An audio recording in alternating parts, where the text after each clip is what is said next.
బేహద్ పరం మహాశాంతి. బేహద్ ఆత్మిక పరివారమునకు, ఆత్మిక సోదరి సోదరులకు బాపూజీ దశరథభాయ్ పటేల్ తెలుగు ఛానల్కు స్వాగతం.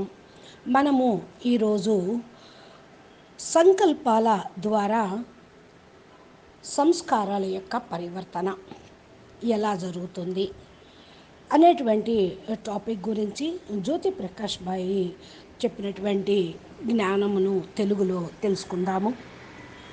మీరందరూ సదా ఈ యొక్క జ్ఞాన వీడియోలను చూస్తూ పురుషార్థం చేస్తూ ఉంటూ ముందుకు వెళ్ళటానికి ఇవి చాలా ఉపయోగపడుతూ ఉంటాయి. అందుకని మా ఛానల్ని మీరు కంటిన్యూషన్గా చూస్తూ సబ్స్క్రైబ్ అయితే రోజు అప్లోడ్ చేసేటువంటి వీడియోలను మీరు పొందవచ్చు. ఇక టాపిక్లోకి వెళితే, మనము సంకల్ప శక్తి అనేది మన యొక్క పురుషార్థం మీద, ఆత్మ పవర్ మీద ఆధారపడి ఉంటుంది. దీని మీద ధ్యాస పెడితే పురుషార్థంలో చాలా హెల్ప్ జరుగుతూ ఉంటుంది. జ్ఞాన మార్గంలో దీన్ని తెలుసుకోవటం కూడా చాలా అవసరము. మన బుద్ధి సంస్కారాలు ఆత్మ యొక్క పవర్ యొక్క క్రియాశీలం యొక్క పార్ట్. కాబట్టి ఆత్మ పవర్ లేకుండా మనసు, బుద్ధి, సంస్కారాలకు అస్తిత్వమే లేదు. ఆత్మ లేకపోతే వీటి అస్తిత్వమే లేదు. అందుకే జ్ఞానంలో మనం ఏం చెప్తాము అంటే, ఆత్మలోనే మనసు, బుద్ధి, సంస్కారాలు ఉంటాయి అని. అయితే మనసు, బుద్ధి లేకుండా మనము ఏ కార్యక్రమం కూడా చేయలేము. కర్మయోగిగా అగుటకు, మరి పురుషార్థం చేయుటకు వీటి గురించి కూడా తెలుసుకోవటం చాలా అవసరం. ఆత్మ యొక్క పాఠం అయితే మనం దీనికి పూర్తి చేయాల్సి వస్తుంది. వీటి యొక్క కార్య ప్రణాళికను అర్థం చేసుకోవటంలో ఎప్పటి వరకైతే ఆత్మ జ్ఞానము మన అంతఃకరణలో ధారణ కాదో చేయలేము, యోగంలో కూడా ముందుకు వెళ్ళలేము. ఈ జ్ఞానము బీకే నుండి కూడా చెప్తూనే ఉన్నారు. అయితే అది పరమ సత్యమైనటువంటి జ్ఞానం కాదు. సంకల్పాలు, సంస్కారాలు, పరివర్తన, ఆత్మ అంటూ చెప్పారు. కానీ అంతవరకే ఏబిసిడీలే, ప్రైమరీనే. ఇంకా పేరు బేహద్ పరమ సత్య జ్ఞానం అనేది అక్కడ లేదేనిదు. అందుకనే బుద్ధి సంపూర్ణ శుద్ధీకరణ అక్కడ ఉన్నవారికి కావటం లేదు. బుద్ధిలో ఏదో కొద్దిగా అజ్ఞానం ఉందనుకోండి, ఆత్మ తన యొక్క మూల స్వరూపానికి చేరుకోలేదు. అనగా ప్యూర్ సోల్ లాగా కనెక్షన్లోకి రాలేదు. అంటే మూల స్వరూపంలోకి చేరుకోలేదు. అనగా ప్యూర్ సోల్ లాగా సోల్ కాన్షియస్ స్టేజ్లోకి చేరుకోలేకపోతూ ఉన్నారు. సంకల్పాలలో శక్తి రావాలి అంటే బుద్ధిలో పరమ జ్ఞానం ఉండాలి. ఎందుకంటే శుద్ధమైనటువంటి బుద్ధిలోనే ఆత్మ యొక్క పరం ప్రకాశం బయటికి చాలా తేలిగ్గా వచ్చేస్తూ ఉంటుంది. తన మూల స్వరూపం యొక్క అనుభూతిని పొందగలుగుతుంది. బుద్ధి ఆత్మ యొక్క స్థితిని పొందటము అంటే తను తాను తెలుసుకోవటము. బుద్ధిలోనే ఆత్మ యొక్క మూల స్వరూపము పనిచేస్తూ ఉంటుంది. పరమశుద్ధి బుద్ధిలోనే శాంతి సంకల్పాలు కూడా క్రియేట్ అవుతూ ఉంటాయి. అంటే బుద్ధే ఆ సంకల్పాలని క్రియేటరు అని కూడా అర్థం చేసుకోండి. అయితే పరమశుద్ధి యొక్క జ్ఞానంలో ప్యూరిటీ చాలా అవసరము. అందుకే జ్ఞానంలో ప్యూరిటీ చాలా అవసరము. ఏ కొద్దిగా ఇంప్యూరిటీ ఉన్న ఆత్మ తన మూల స్వరూపంకు చేరుకోలేదు, దూరంగానే ఉంటూ ఉంటుంది. ఈ ఇంప్యూరిటీయే ఆత్మ మూల స్వరూపం నుండి దూరం చేస్తుంది. అందుకని జ్ఞానంలో purity is a prosperity, purity is a royalty, royalty is a reality అని కూడా చెప్పారు. జ్ఞానము యొక్క సంకల్పాలు, జ్ఞానయుతమైనటువంటి సంకల్పాలు ఆత్మ చేస్తూ ఉంటే అది మనసు ఏకీరస స్థితిలోకి వెళ్ళిపోతూ ఉంటుంది. ఈ సంకల్పాల శక్తిని పొందటం కోసం పురుషార్థంలో ఇది చాలా ఉపయోగపడుతూ ఉంటుంది. అంటే సంకల్ప శక్తిని పురుషార్థంలో ఉపయోగిస్తే ఎలా స్వపరివర్తన కావాలో అనేది ఇక్కడ మనం తెలుసుకుందాము. దీని గురించి మనకు డీప్గా ఈ టాపిక్లోకి వెళ్తే సంకల్ప శక్తితోనే సంస్కారాలు కూడా పరివర్తన చేసుకోగలము అనేది అర్థమవుతూ ఉంటుంది. ఆత్మ యొక్క డైరెక్ట్ రిలేషను మరి మనసుతోటి ఉండదు. సంకల్పంలోనే ఆత్మ శక్తి ప్రవహిస్తూ ఉంటుంది. ఏదైనా సంకల్పం చేశామనుకోండి, అది దానితోటి ఆత్మశక్తి బయటకు వస్తుంది. అందుకే వ్యర్థ సంకల్పాలు చేశారనుకోండి, ఆత్మశక్తి వేస్ట్ అవుతుంది. శుద్ధ సంకల్పాలు చేస్తే ఆత్మలో ఎనర్జీ వెళ్ళినా అది కార్యసిద్ధి అవుతుంది. పాజిటివ్ థింకింగ్ వల్ల పవరు, ఎనర్జీ అనేది పాజిటివ్ పవరు వెళ్తూ ఉంటుంది. ఆత్మ ఎప్పుడైతే దీన్ని అనుభవం చేసుకుంటుందో అప్పుడు సంస్కారాల పరివర్తన కూడా చేసుకుంటుంది. మనసు, బుద్ధి, అహంకారము యొక్క కార్యం యొక్క ప్రణాళికను అర్థం చేసుకుంటూ ఉంటే మార్చుకుంటూ ఉంటాము. ఆత్మ ఈ సంకల్ప శక్తిని తన అంతఃకరణలో అనుభవం చేసుకోవాలి. మనము సంస్కారాల యొక్క పరివర్తన చేసుకోవాలి అంటే మన బుద్ధి, అహంకారం యొక్క కార్య ప్రణాళికను అర్థం చేసుకోవటం కూడా తప్పనిసరి. ఆత్మ ఈ సంకల్ప శక్తిని తన అంతఃకరణను అనుభవం చేసుకున్నప్పుడే కర్మయోగిగా కాగలుగుతూ ఉంటారు. కర్మ చేస్తూ పరమాత్మతో జోడించినట్లయితే సంకల్పం చేస్తూ ఉంటే సంకల్పంలో వైబ్రేషన్ కూడా ఉంటుంది. కర్మ చేస్తూ పరమాత్మతోటి కనెక్షన్ జోడించినట్లయితే ఆ సంకల్పం వైబ్రేషన్ను పవర్ఫుల్గా వెళ్ళిపోతూ ఉంటుంది. ఈ యొక్క వృత్తియే ఒక ఊర్జాలాగా ఉంటుంది. ఆత్మ చైతన్యవంతమైనది, ఊర్జా యొక్క స్రోత.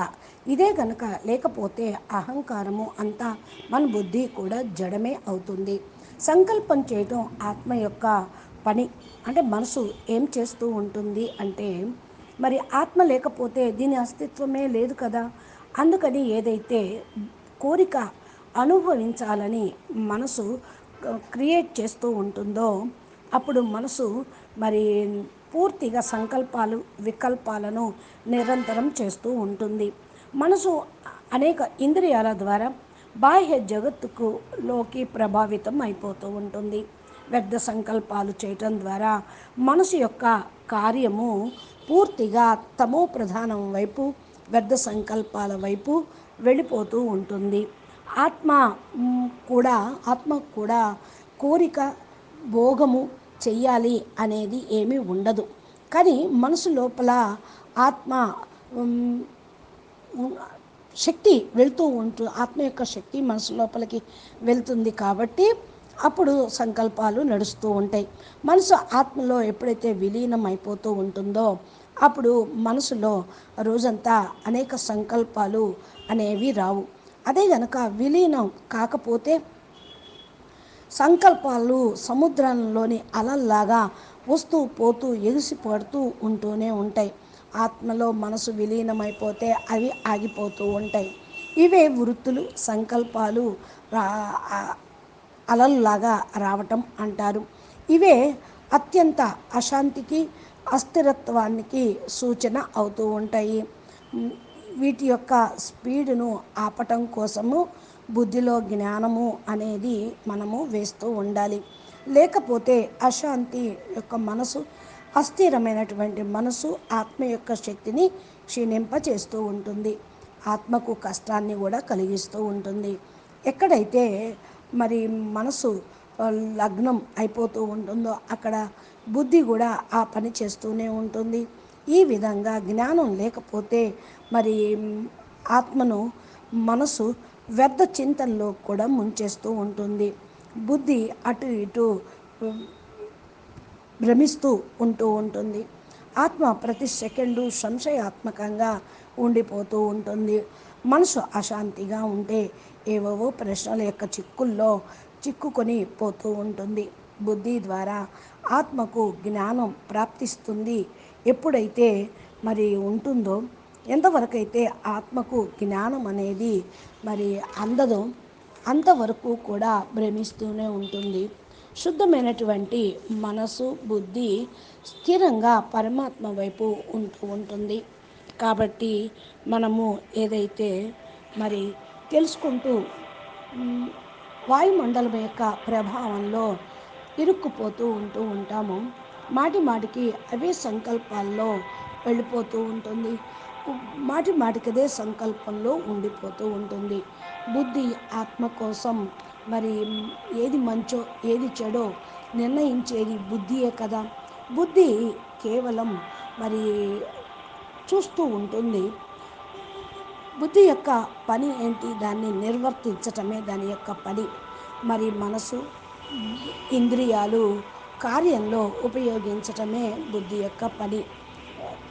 ఏ విధంగా చాలామంది ఆత్మలు మాటి మాటికి చూడండి, నేను డాక్టర్ కావాలి అనుకున్నప్పుడు మనసు బుద్ధి కూడా ఆ వైపుకు కార్యక్రమాలు చదవటం, తెలివితేటలు, వైబ్రేషను, దానికి సంబంధించినవి అన్నీ కూడా నిమగ్నం అవుతూ ఉంటాయి. ఆత్మకు పవరు ఈ కార్యంలో ఖర్చు అవుతూ ఉంటుంది. చివరికి అది సిద్ధిని పొందుతూ ఉంటుంది. అయితే ఆత్మ యొక్క సంచిత కర్మ ఎంత ఉంటుందో, ఆత్మ ఎంత పురుషార్థం చేస్తుందో దానిపైన ఆధారపడి ఉంటుంది. సంకల్ప సిద్ధి లభించటం అనేటువంటిది గొప్ప విజ్ఞానం. ఇది బాపూజీ ఒక వీడియోలో చెప్పారు. కర్మ గొప్పదా, భాగ్యం గొప్పదా అనే విషయంలో చక్కగా వివరించారు. మళ్ళీ మీరు ఒకసారి ఓపెన్ చేసి చూడండి. బుద్ధిలో జ్ఞానం ఉంటే మనసుని బుద్ధి నియంత్రణ చేస్తూ ఉంటుంది. అందుకోసం బుద్ధి జాగృతం అవ్వటం చాలా అవసరం. బుద్ధి జాగృతం కాకపోతే మనసులో సంకల్పాలను కంట్రోల్ చేయలేదు. జాగృతం లేకపోతే మనసు హద్దులో కార్యక్రమంలోనే పెడుతూ ఉంటుంది. అంటే మనసు ఏదైతే హద్దు కార్యక్రమాలు, హద్దు గురించి ఆలోచన చేస్తుందో బుద్ధి అటే వెళ్ళిపోతూ ఉంటుంది. అదే బుద్ధిలో జ్ఞానం గనక ఉండి బుద్ధి జాగృతమైతే మరి ఇక కంట్రోల్ చేస్తూ ఉంటుంది. సంకల్ప సిద్ధి పొందాలి అంటే బుద్ధి యొక్క పాత్ర దీనిలో చాలా ఉంటుంది. లేకపోతే బుద్ధి అనేక సంకల్ప వికల్పాల చిక్కుల్లో ఉండిపోతూ ఉంటుంది. అనేక స్మృతులు దాని లోపల కూడా ఉంటూ ఉంటాయి. మనసు ప్రతి ఒక్క ఆలోచన పైన బుద్ధిని జ్ఞానాన్ని లెక్కతోటి నిర్ణయం తీసుకుంటూ ఉంటుంది. అందుకే ఆత్మ ఏ సంకల్పం చేస్తూ ఉంటుంది అనేది జ్ఞానం యొక్క క్వాలిటీ అనుసారంగా ఉంటుంది. ఎప్పుడైతే బుద్ధిలో హయ్యెస్ట్ జ్ఞానం యొక్క బుద్ధిలో జ్ఞానం ఉంటుందో, జ్ఞానం యొక్క క్వాలిటీ ఆత్మ యొక్క ఆలోచన శుద్ధంగా ఉన్నతంగా కూడా ఉంటుంది. సంకల్ప సిద్ధి పొందుటకు పురుషార్థం అయితే చేయాల్సిందే కదా. దీనితో పాటు ఆత్మలో పవర్ కూడా తప్పకుండా ఉండాలి. ఆత్మలో గనక పవర్ లేకపోతే, అనగా కేవలం పరంపిత పరమాత్మ నుండే ఈ పవర్ వస్తుందని తెలుసుకోక, పరమాత్మ వైపు కనెక్షన్ జోడించక మరి ఉంటే అది చాలా తక్కువ పవర్ అనేది ఉంటుంది. ఆత్మలో చాలా ఎక్కువ పవరు కనుక ఉంటే సంచిత కర్మలను కూడా ఆత్మ కట్ చేసుకుంటూ ఉంటుంది. ప్రతికూల పరిస్థితులను దాటుకొని తన సంకల్పాన్ని సిద్ధి కూడా చేసుకుంటూ ఉంటుంది. ఇంకా పోతే పరమాత్మ కృప ఉంటేనే ఇవన్నీ తేలిగ్గా సాధ్యమవుతాయి. ఇంకా సంస్కారాల పరివర్తన చూస్తే సంకల్పమును రుజువు చేసేది బుద్ధియే. పరమాత్మ కృప ఉంటే అసంభవాన్ని కూడా సంభవం చేయగలుగుతాం.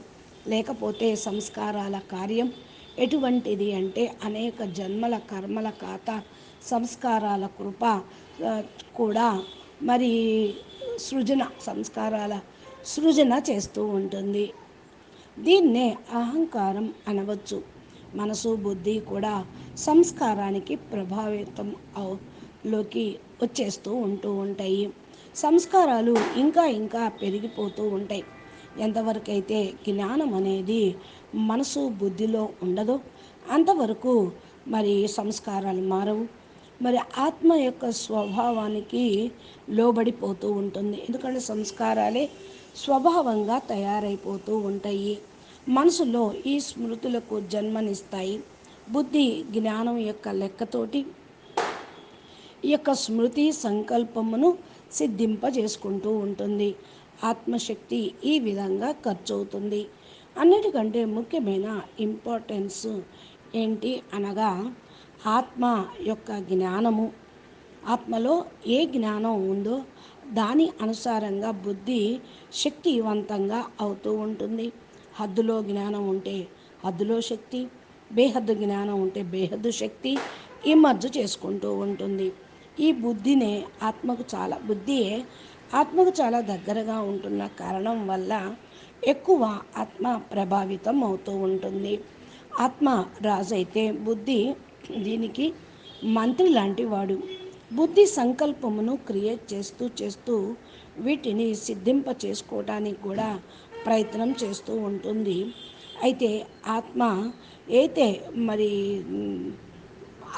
బుద్ధి ద్వారా చేయిస్తూ ఉంటుంది. బుద్ధిలో హద్దులో జ్ఞానం ఉంటే దాన్ని సిద్ధింపజేసుకోవడానికి ప్రయత్నం చేస్తుంది.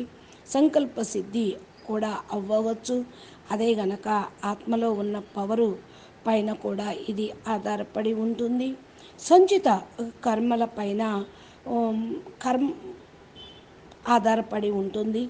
బుద్ధి మనసు ఆల్మైటీ అథారిటీ యొక్క జ్ఞానము నిండిపోతే మనసు బుద్ధిలో పరమ సత్యం యొక్క జ్ఞానం కనుక ఆత్మయే బుద్ధి ద్వారా సంకల్పాలను కంట్రోల్ చేస్తూ మరి దాని వైపు ఫోర్సు చేస్తూ ఉంటుంది. పరమ సత్యమైనటువంటి జ్ఞానాన్ని ధారణ చేయటంతో మరి ఆత్మ తన పాత సంస్కారాలను కూడా సమాప్తం చేసుకుంటూ మరి బుద్ధిని పరమ సత్య జ్ఞానమును మరి ధారణ చేస్తూ ఉంటే ఆత్మ తన పాత సంస్కారాల ప్రభావం నుండి కూడా ముక్తి అయిపోతుంది. బుద్ధికి పరమ జ్ఞానం పైన నిశ్చయం కలుగుతుంది. అప్పుడు ఆత్మ విపరీత పరిస్థితులను కూడా దాటుకొని శుద్ధ సంకల్పాల యొక్క రచన చేయగలుగుతుంది. అప్పుడు ఆత్మ బాహ్య వాయుమండలం యొక్క ప్రభావంలోకి రానే రాదు. అందుకనే ఆత్మ పూర్తిగా బాహ్య వాయుమండలం నుండి తన లోపల ఉండేటువంటి ఆభా మండలంలోకి వెళ్ళిపోతూ ఉంటుంది. అందుకని ఆత్మ యొక్క అభ్యాసం తప్పకుండా చేయాలి. ఇలా చేస్తూ ఉంటేనే ఎప్పుడైతే ఆ మూల స్వరూపం పైన నిశ్చయము దృఢమవుతూ ఉంటుంది ఆత్మకి.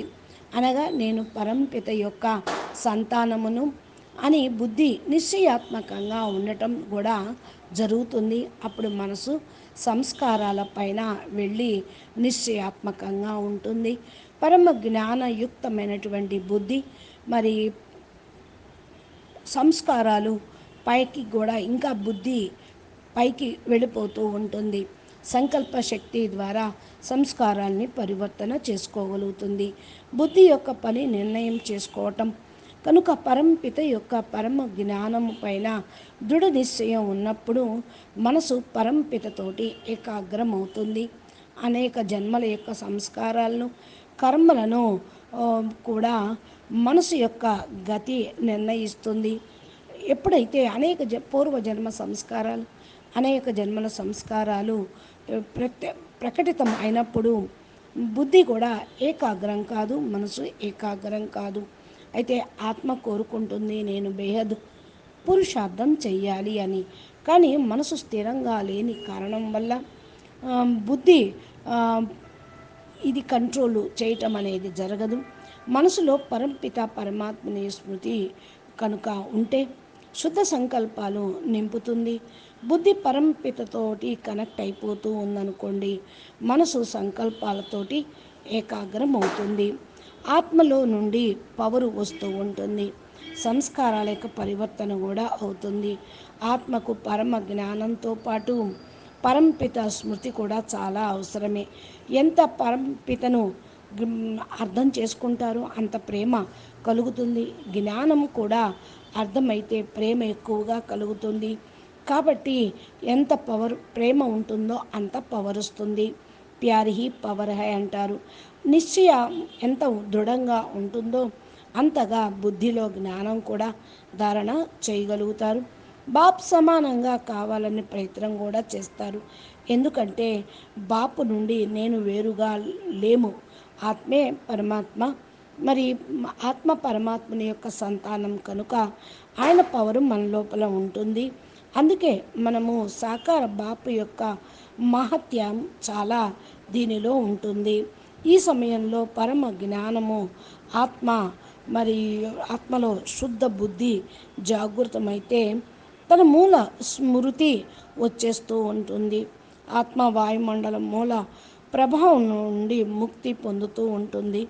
శుద్ధ స్వరూపంలో ఆత్మ కూడా స్థిరంగా ఉంటూ ఉంటుంది.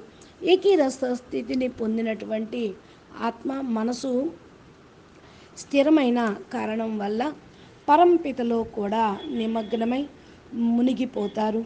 దీన్నే మన్మనాభవ అంటూ ఉంటారు. ఆత్మలో కేవలం పరంపిత పరమాత్మని యొక్క పవరు మాత్రమే పనిచేస్తూ ఉంటుంది. బుద్ధిలో జ్ఞానం లేకపోతే అశుద్ధ సంకల్పాల్లో ఇరుక్కుపోతూ ఉంటారు. ఆత్మకర్మ బంధంలోకి వెళ్ళిపోతూ ఉంటుంది. అందుకని బుద్ధిలో ఎప్పుడు పరమ జ్ఞానం అనేది సదా తిరుగుతూ ఉండాలి. పరంపిత పవరు ఆత్మలో ప్రవేశిస్తూ ఉండాలి. ఈ యొక్క ఊర్జ కారణ శరీరంలోకి వెళ్తుంది. పవరు సంస్కారాల పరివర్తనకు ఉపయోగపడుతూ ఉంది. ఆత్మలో మరి పరిశీలన శక్తి, సహన శక్తి కూడా పెరుగుతూ ఉంటుంది. ఈ ప్రాసెస్లో నిరంతరం పురుషార్థం కూడా చేయాలి. దీనికోసం అప్పుడే ఆత్మ జన్మ మరణ చక్రం నుండి బయటికి రాగలుగుతూ ఉంటుంది. మరి ఆత్మ చాలా భావాతీత గుణాతీత కర్మాతీతమై పరమాత్మ సమానంగా పరం ఆత్మలాగా అయిపోతుంది. అందుకనే సంకల్పాన్ని అర్థం చేసుకోవటం కూడా చాలా అవసరము. ఇది అర్థం చేసుకుంటేనే పూర్తిగా పురుషార్థము చేయగలుగుతూ ఉంటారు. అచ్చా, పరం శాంతి. నమస్తే, ధన్యవాదాలు. బేహద్కే బేహద్ పరం మహాశాంతి హై, మహాశాంతి హై, మహాశాంతి హై. బాపూజీ దశరథభాయ్ పటేల్ తెలుగు ఛానల్లో ఎన్ని ప్లేలిస్ట్లో కూడా వెళ్తే మీకు బాపూజీ అప్లోడ్ చేసేటువంటి జ్ఞానము మీకు అర్థమవుతూ ఉంటుంది. అచ్చా, పరం శాంతి. నమస్తే, ధన్యవాదాలు. బేహద్కే బేహద్ పరం మహాశాంతి హై, మహాశాంతి హై, మహాశాంతి హై. నమస్తే.